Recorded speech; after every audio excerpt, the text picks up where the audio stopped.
السلام علیکم گائز، کیسے ہیں آپ؟ آج میں آپ کو دین دنیا سٹوری چینل میں ویلکم کہتی ہوں، اور آج میں آپ کے لیے جو لائی ہوں وہ ہے رمضان المبارک کے آخری عشرے کی عبادت اور فضائل۔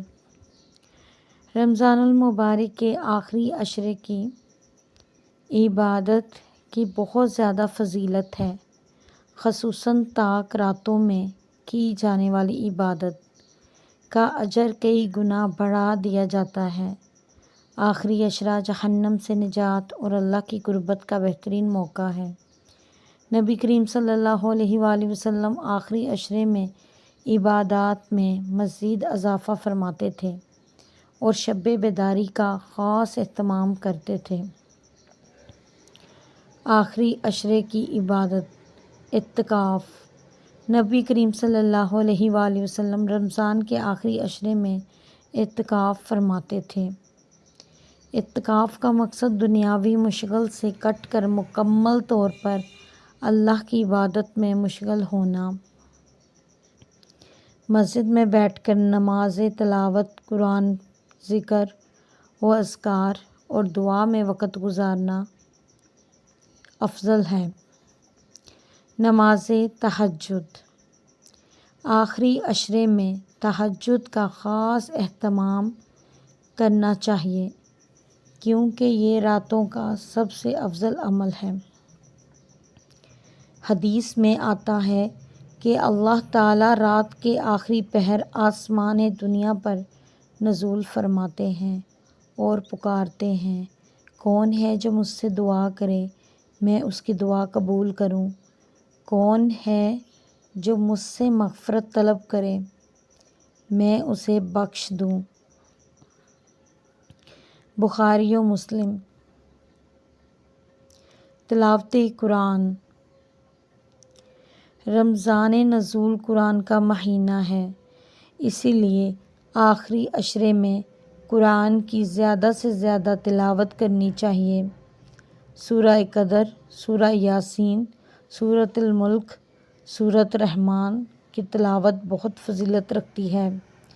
ذکر و اذکار۔ سبحان اللہ، الحمد للہ، اللہ اکبر، لا الہ الا اللہ اکثرت سے پڑھیں۔ درود شریف کا زیادہ سے زیادہ ورد کریں۔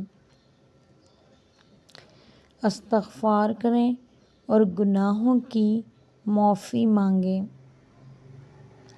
شب قدر کی دعا۔ نبی کریم صلی اللہ علیہ وآلہ وسلم نے شب قدر کے لیے یہ دعا سکھائی: اللہم انک عفو تحب العفو فاعف عنی۔ اے اللہ، تو معاف کرنے والا ہے، معاف کرنے کو پسند کرتا ہے، بس مجھے معاف فرما۔ صدقہ و خیرات۔ آخری عشرے میں صدقہ و خیرات کا اجر کئی گنا بڑھا دیا جاتا ہے۔ مساکین، یتیموں، بیواؤں اور ضرورت مندوں کی مدد کریں۔ دعا اور استغفار۔ اپنے گناہوں کی معافی مانگیں اور جنت کی دعائیں کریں۔ دنیا اور آخرت کی بھلائیاں طلب کریں۔ والدین، اہل و عیال، امت مسلمہ کے لیے دعا کریں۔ آخری عشرے میں شب قدر کی تلاش۔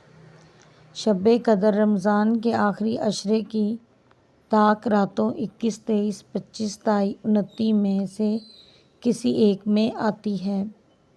اس رات میں عبادت 1000 مہینوں کی عبادت سے افضل ہے۔ اس رات کی علامات میں سکون قلب، اطمینان، طلوع آفتاب کا نرم روشنی کے ساتھ ہونا شامل ہے۔ رمضان کا آخری عشرہ اللہ کی رحمت، مغفرت کا سب سے بڑا موقع ہے۔ ان بابرکت راتوں کو ضائع نہ کریں اور زیادہ سے زیادہ عبادت، دعا اور ذکر و اذکار میں مشغول رہیں تاکہ اللہ کی رضا اور جنت کا حصول ممکن ہو۔ اگر آپ کو یہ میری سٹوری پسند آئی تو پلیز سبسکرائب کریں، لائک کریں، شیئر کریں، کمنٹس کریں۔